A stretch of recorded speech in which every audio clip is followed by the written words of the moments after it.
अब दाऊ जी और कन्हैया पूरे व्रज की रीतियों में डोलते हैं, तो क्या देखते हैं, हर एक घर में मेवा, पूड़ी, पकवान आदि बन रहे हैं ना। कुछ वस्त्र, आभूषण, सब कुछ, सब ब्रजवासी है उस कुछ इकट्ठा कर रहे हैं। अब आज मैया भी बहुत सुबह सुबह सामग्री सिद्ध करने में लग गई।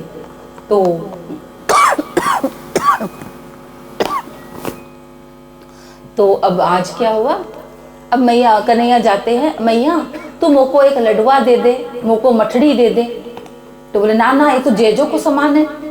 अब कन्हैया ने सोचा, अरे मोते बड़ी कौन सी जेजे आ गई ब्रज में।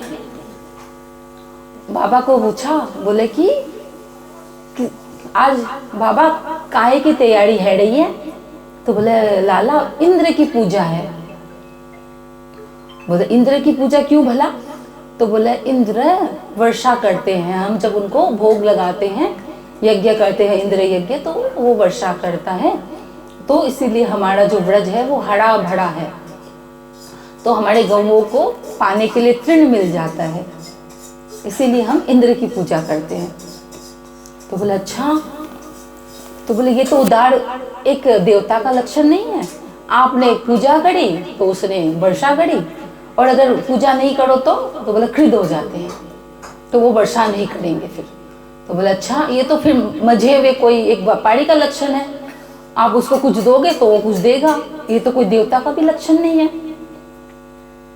तो हम कितने लोग किस लिए करते हैं पूजा, कि कहीं क्रोध ना हो जाए, इसी डर से करते हैं ना, इसी डर से व्रत करते हैं, इसी डर से पता नहीं क्या क्या करते हैं। मुझे नहीं पता, मेरा तो ये सब काम ही नहीं पड़ा कभी, इतना प्रभु की कृपा रही है कि ये सब उलझन में उलझाया ही नहीं बहुत ज़्यादा, क्योंकि बताया था मैं 18 साल से मैं भक्ति में हूँ, तो ये सब झमेले में पड़ने ही नहीं दिया मुझे। तो देख ले अपना जीवन कहाँ जा रहा है, हमारा कौन सी दिशा में जा रहा है। क्या हम भक्ति कर रहे हैं या भक्ति के आड़ पे और कुछ कर रहे हैं। ये जो सत्संग है ना, चक्षु खोलते हैं हमारे, बिनु सत्संग विवेक ना होए। तो विवेक, भक्ति अपने आप में स्वतंत्र है, उसे किसी की परतंत्रता की आवश्यक नहीं है। अगर आप सच्चे भक्त हैं तो किसी से डरने की जरूरत नहीं है। अल्लाह भला कोई कहता है कि किसी ने कुछ करवा दिया है, तो एक कृष्ण नाम में इतनी शक्ति है, एक आपके अंदर, कि कुछ नहीं हो सकता, आपका कोई अनिष्ट कर ही नहीं सकता। अनिष्ट कौन कर सकता है, हम अपना अनिष्ट करते हैं। उद्धरेत आत्मना आत्मानम न आत्मानम अवसादयेत। कुंद भगवान ने कहा ना गीता में कि हम अपना उद्धार करेंगे या हम अपना पतन कर सकते हैं, कि मनुष्य आप ही तो अपना मित्र है, आप ही अपना शत्रु है। तो बाहर कोई दुश्मन नहीं है, हम अपने दुश्मन हैं। अब मानव तन मिल गया, सत्संग मिल गया, जीवन का उद्देश्य मिल गया, सब कुछ मिल गया, लेकिन हमें रुचि नहीं होती, हम अपने कल्याण की तरफ अग्रसर ही नहीं होते। तो कौन है हमारा दुश्मन, बाहर कोई दुश्मन नहीं है। ये तो गलतफहमी है कि बाहर कोई दुश्मन है, हम ही अपने शत्रु हैं। लेकिन सच्ची अगर भक्ति करी है ना, ज्योतिष के पास जाने की जरूरत है, कुछ करने की जरूरत नहीं है, एक उनका आसरा काफी है। एक सहारा तेरा प्रीतम और सहारा कोई नहीं, एक सहारा तेरा प्रीतम और सहारा कोई नहीं। तुम ही हो महबूब हमारे और हमारा कोई नहीं, तुम ही हो महबूब हमारे और हमारा कोई नहीं। एक सहारा तेरा प्रीतम और सहारा कोई नहीं, तुम ही हो महबूब हमारे और हमारा कोई नहीं।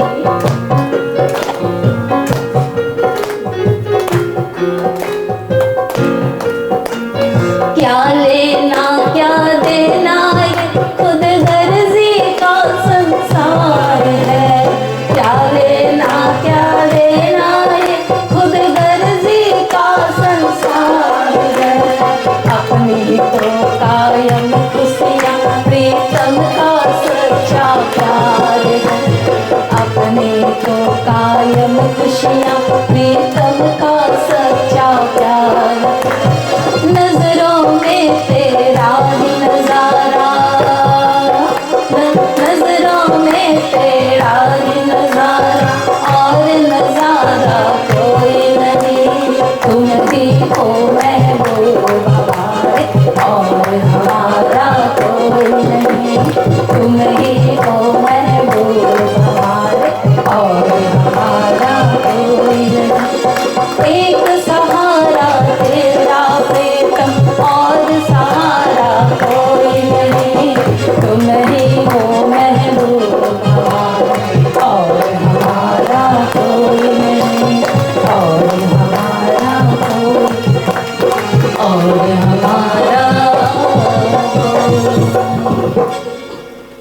तो नंद बाबा ने कहा कि कोप, इंद्र का कोप होगा फिर।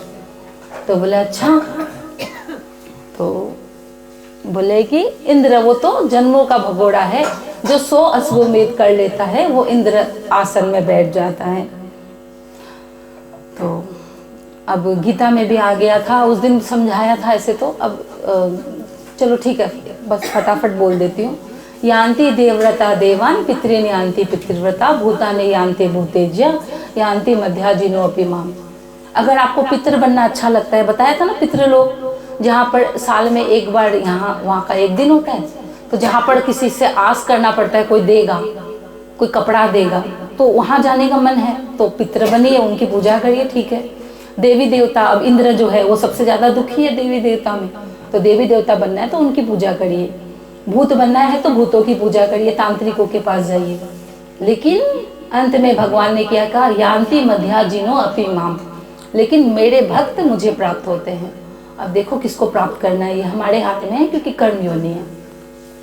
तो आगे ये भी बताया, माम उपेत्य पुनर्जन्म दुखालयम असाव, माम उपेत्य तू कौन्तेय पुनर्जन्म न विद्यते, कि मुझे प्राप्त करने के बाद पुनर्जन्म नहीं होता, फिर बार बार ये दुख नहीं सताता जीव को, बार बार मरने का और जीने का। तो अब कन्हैया कहने लगा कि वास्तव में तो प्रत्यक्ष देव जो है वो गोवर्धन, जिससे गो की वृद्धि होती है, तो इंद्र यज्ञ तो रुकवा दिया और सारा जो भोग सामग्री है वो गोवर्धन को अर्पित कर दिया। अब किसने कहा, वो खुद कन्हैया ही एक रूप लेकर के गोवर्धन के ऊपर विराजित हो जाते हैं और सब कुछ ग्रहण करते हैं। तो अब जब पता चला कि इंद्र यज्ञ रुकवा दिया इंद्र को, तो इंद्र को अवहेला हेला हुई कि अरे ये कौन है नंदन जिसने इंद्र यज्ञ रुकवा दिया। ऐसे तो वो भी गए थे इंद्र, जब ब्रह्मा जी ने गए थे ना स्तुति करने के लिए गर्भ में, लेकिन इंद्र कौन है, जो भोर से लेके सांझ तक, सांझ से लेके भोर तक विषयों का सेवन करता है, मदिरा पान करता है, अप्सरों का सुख, अप्सराओं का सुख लेता है, तो वो है इंद्र। तो जीवन में जब ज्यादा भोग आ जाता है ना, तो हमारी बुद्धि, हमारा जो विवेक है उसका हरण हो जाता है। हमारे ऋषि मुनियों को, संतों को कोई सुख से परहेज नहीं था संसार का, लेकिन जब ज्यादा भोग लेते हैं ना भोग को, तो बुद्धि नहीं काम करती, विवेक नहीं जागृत होता। जैसे कि इसको ऐसे समझे, एक घाव है, उसमें खुजली आ रही है, और जब एक बार खुजली करते हैं तो क्या होता है, अच्छा लगता है ना, एक बार खुजली कर रहे हैं आराम लगता है, लेकिन उसके बाद क्या होता है, और वो खाज बढ़ जाता है ना। तो ऐसे ही जब भोग को भोग लेते हैं ना, उसका आफ्टर इफेक्ट है कि और ज्यादा विषयों का वो जन्म लेता है, और ज्यादा अंदर विकार जन्म लेते हैं। इसीलिए कहा, ये ही संस्पर्जा भोगा दुख ये एवते आद्यंतवंत तु कौन्तेय ना तेषु रमते बुधः, कि जो समझदार, जो बुद्धिमान होते हैं तो वो विषयों के सुख में रमन नहीं करते, क्योंकि वो क्षणिक होता है। इसीलिए तो इंद्र की मति मारी गई। तो अब क्या कहा है, जब किसी की मति मारी गई होती है तो संत आके चेताता है।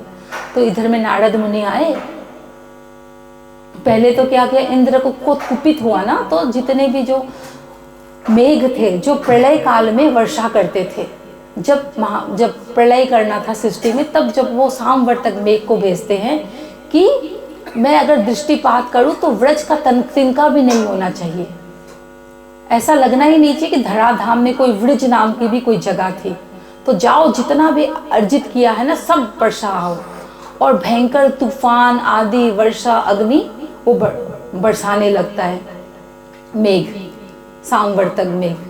तो इसी तरह से हो सकता है अनन्य भक्ति की हम पथ में चले तो कहीं से कुछ आ जाए, कुछ तूफान आ जाए, कुछ आंधी आ जाए, कुछ दुख आ जाए, लेकिन अगर उसका सच्ची में आश्रय लिया है तो एक बार ना हो तो डगमग होगी, वो भी परीक्षा के लिए, तो वो भी कुछ नहीं होगा, केवल हमें पक्का करने के लिए। तो इधर सब व्रजवासी कहने लग गए कि देखो हमने तो पहले ही कहा था अनिष्ट होगा इंद्र यज्ञ रुकाने से, इंद्र कुपित हो गया है। और कन्हैया ने क्या कहा, एक ही स्वर में, ग्वाल बाल बछड़े, जब तेरे गोकुल पर, जब तेरे गोकुल पे भीड़ पड़ी भारी, धर लिया गोवर्धन, हो गए गिरधारी, हो गए गिरधारी। कौन मिटाए उसे जिसको राखे पिया, कौन मिटाए उसे जिसको राखे पिया।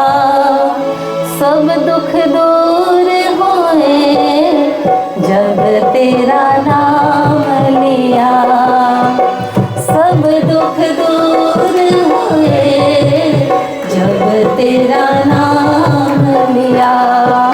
ब्रज के नंद लाला, राधा जी के सांवरिया, ब्रज के नंद लाला, राधा जी के सांवरिया।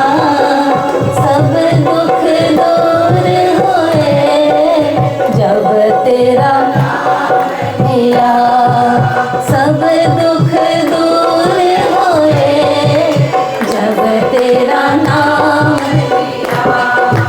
तुझको पुकार रहे, तुझको पुकार रहे, आओ आओ रसिया, सब दुख दूर हुए जब तेरा नाम लिया, सब दुख दूर हुए जब तेरा नाम लिया। ब्रज के नंद लाला,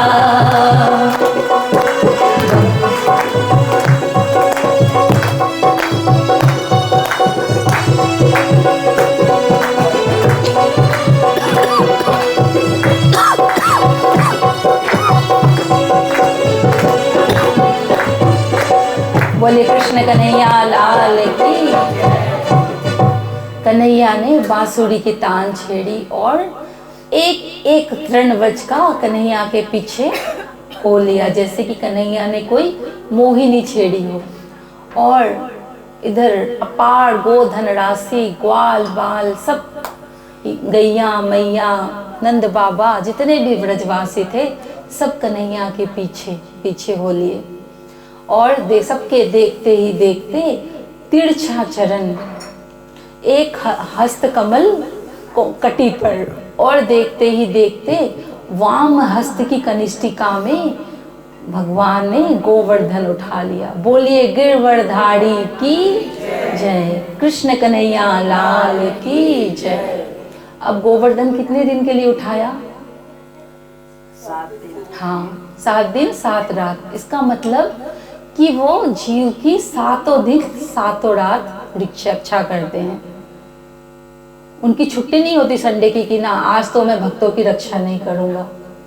तो 7 दिन 7 रात वो एक तिरछा चरण घड़े हुए अपने भक्त के लिए खड़े हैं। और जितने भी ब्रजवासी थे ना, कुछ कुछ कहते थे कने कि अरे लाला तू तो थक गए होएगो, ला नेक में लाठी को सहारा लगा दूं तो थोड़ी आराम कर ले। तो बोले कन्हैया भी मनोरथ पूर्ण करते हैं, हाँ हाँ मैं बहुत थक गए हूँ तो मैं भी नेक थोड़ी देर आराम कर लूँ। तो बोले अच्छा। अब ज्यों ही कन्हैया ने थोड़ी सी नीचे उंगली करी, ऐसे ही गर गर गर गर नीचे गिरिराज जी आने लग गए। तो बोले नहीं नहीं नहीं नहीं कन्हैया, ये तो गिरिराज तेरे ही हाथ में डटेगो, ये तो तेरी ही बात माने, हमारी बात तो माने ही ना है।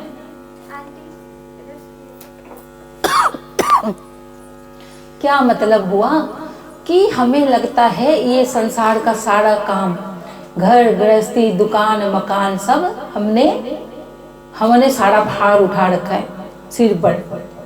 कहा ना मेरी मेरी करत बोझ ब्रह्मांड सिर लेवे, तो जैसे कि उनको भ्रम हो गया था ना कि हम सब लट्ठी लगा देते हैं, ऐसे ही हमें ही भ्रम है कि हम सब कुछ हम चला रहे हैं, सब उठा रहे हैं, हम ही सब कुछ करता धरता है। हम नहीं होंगे तो ये हो जाएगा, हम नहीं होंगे तो वो हो जाएगा। जैसे कि अभी तक मैं उदाहरण सुनती हूँ, मेरे गुरुजी बताते हैं कि जिन माँ बाप के ने ध्यान नहीं दिया बच्चों पर, बोलते हैं एक मैया तो ऐसी थी कि अपने ना बच्चों को ना टिफिन में ये मिल्क बिकिस बिस्कुट दे देती थी। मतलब इतना ज़्यादा वो भजन में लगी रहती थी कि उसको टाइम ही नहीं मतलब। तो फिर बोलते उसके बच्चे तो बड़े बड़े अफसर बन गए, और जो जो लगे थे कि बच्चों को पढ़ाना है लिखाना है, उसके बच्चे सब नालायक निकले। इसका क्या मतलब हुआ? तू कर मेरा जिक्र, मैं करूँ तुम्हारी फिक्र। जब हम उनके भजन में लगते हैं, जब उनके ध्यान में लगते हैं, तो वो हमारी फिक्र करता है, फिर हमें अपनी फिक्र नहीं करनी पड़ती।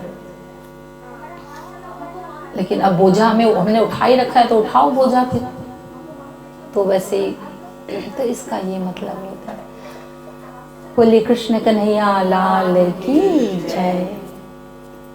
अब कन्हैया अब इधर में इंद्र को बहुत क्रोध आया ना, तो इधर नारद मुनि समझाने गए, क्योंकि जब कोई भटक जाता है तो संत आकर के चेताते हैं।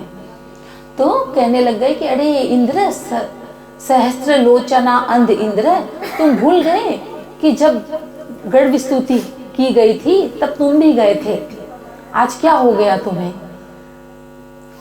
तो एक बार तो लगा, जैसे कि एक जीव को क्या लगता है, एक बार तो सत्संग सुनते तो लगता है कि क्या है, बात ठीक है, लेकिन जैसे ही सत्संग पूरा हुआ तो सब उसी तरह से नारद मुनि ने कहा तो एक बार तो उन्हें लगा, लेकिन बाद में बात नहीं बनी। और क्या किया, एड़ावत हाथी में सवार होकर के वज्र लिया और कन्हैया के तरफ छोड़ दिया। तब जाकर के फिर गुरु आते हैं, गुरु बृहस्पति, और जाकर के कन्हैया से क्षमा मांगते हैं कि ये तो अति मूढ़ है, इसकी तरफ से मैं क्षमा मांगता हूँ। और उस इंद्र को कहते हैं कि अरे कहाँ से तुम्हारे पाप का अंत होगा, इस ताप को तो तुम्हें भोगना पड़ेगा, जाओ जा करके उनके चरणों में गिर जाओ। तो वो जो गोधेनु कामधेनु गैया है ना, उसकी पूंछ पकड़ के कन्हैया के पास आते हैं और उनके दूध से उनके चरणों का अभिषेक करते हैं। तो पातक जन का, पापी का पाप कितना भी बड़ा हो, लेकिन उस करुणाडम, उस कृपा निधान की कृपा उससे बड़ी है। तो सोचो, उन्होंने तो वज्र लेकर के प्रहार करना चाहा इंद्र ने तो लेकिन वो करुणा वरुणालय है, अकारुण करुणा करते हैं जीव पर, तो वो क्षमा कर देते हैं वो अपराध भी। तो इसीलिए कहा, तीर्थ नहा है एक फल, संत मिले फल चार, सतगुरु मिले अनंत फल, कहत कबीर विचार। कि सही में बात तब मिलती है जब सदगुरु मिलते हैं, तब जाकर के हमारे जीवन का भटकना मिटता है। नहीं तो क्या होता, कोई कुछ साधन बताता है तो वो करने लग जाते हैं, कोई और कुछ साधन बता देगा 4 दिन बाद, तो उसको छोड़ के वो शुरू कर दो। पहले देखो, पहले आप पहचानो रे साधो, पहले आप पहचानो। पहले देखो कि जिसको आपने सदगुरु चुना है, क्या उनके हृदय में सत्य है। अगर सत्य नहीं है तो फिर जो उनके हृदय में सत्य नहीं, तो आपको कैसे सत्य से जोड़ सकता है। तो इस तरह से ये गोवर्धन लीला संपन्न होता है। बोलिए गोवर्धन नाथ की जय। और सब ग्वाल बाल सखा नाचते हैं गाते हैं। क्या गाते हैं? नंद का लाला मुरली वाला, करता बड़ा कमाल, जाए हम बलिहारी। नंद का लाला मुरली वाला, करता बड़ा कमाल, जाए हम बलिहारी। कालापन में कर बैठा कान्हा काम निशान, जाए हम बलिहारी। कालापन में कर बैठा कान्हा काम निशान, जाए हम बलिहारी।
यमुना भीतर काके कालिया नाग किया बेहाल। जय हम बलिहारी नंद का लाला मुरली वाला करता बड़ा कमाल। जय हम बलिहारी नंद का लाला मुरली वाला करता बड़ा कमाल। जय हम बलिहारी।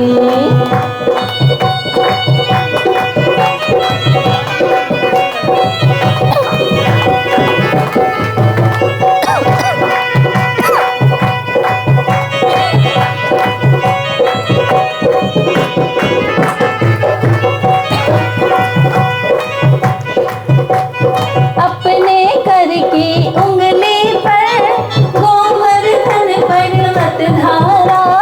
अपने कर की उंगली पर गोवर्धन पर्वत धारा।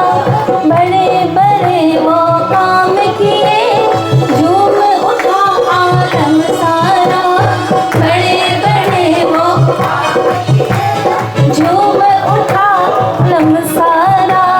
भक्तों का वो रखवाला है, भक्तों का वो रखवाला है और दुष्टों का काम। जय हम बलिहारी नंद का लाला मुरली वाला करता बड़ा कमाल। जय हम बलिहारी नंद का लाला मुरली वाला करता बड़ा कमाल। जय हम बलिहारी।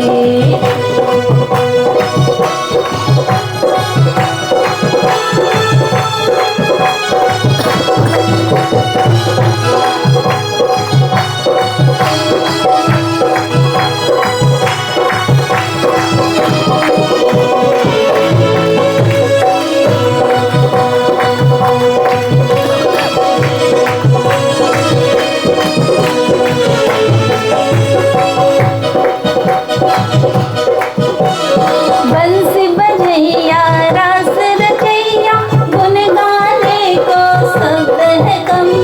बंसी बजैया रास रचैया गुन गाने को शब्द है कम। चरणों में नित ध्यान धरे सांझ सवेरे कान्हा हम। चरणों में नित ध्यान धरे सांझ सवेरे कान्हा हम। यशोदानंदन करके वंदन, यशोदानंदन करके वंदन चरणों में प्रणाम। जय हम बलिहारी नंद का लाला मुरली वाला करता बड़ा कमाल। जय हम बलिहारी बालापन में कर बैठा कान्हा काम विशाल। जय हम बलिहारी जय हम बलिहारी जय हम बलिहारी। बोले कृष्ण कन्हैया लाल की जय। अब कन्हैया अब ग्वाल बाल तो धूम मचाने लग गई और गोपियां कहने लग गई कि अरे इसमें धूम मचाने की क्या बात है, गिरिराज तो किशोरी जी ने उठाया। बोले अच्छा, सामने ही सामने तो कन्हैया ने उठाया गिरिराज जी।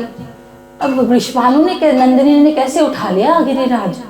तो बोले अच्छा, एक बोलो पुरुष कौन से हाथ से सगड़े काम किया करे? बोले दाहिने हाथ से, दाहिनो हाथ शुद्ध माना जाए। तो फिर गिरिराज जी किस हाथ से उठाए? वाम अंग से उठाए ना, वाम हाथ की कनिष्ठिका पे उठाए। तो फिर वाम क्यों, दाहिना हाथ नोता पैर गया था, उठाना था तो दाएं हाथ से उठाते। तो वाम अंग में कौन विराजती है? विश्वानु नंदिनी। अब सब सखिया, सब ग्वाल बाल जो है वो चुप है। वे कन्हैया कहते हैं कछु माखन को बल बढ़ियो, कछु गोपन कड़ी सहाय। श्री राधा जू की कृपा ते मैंने गोवर्धन लीनो उठाए। बोले कृष्ण कन्हैया लाल की जय।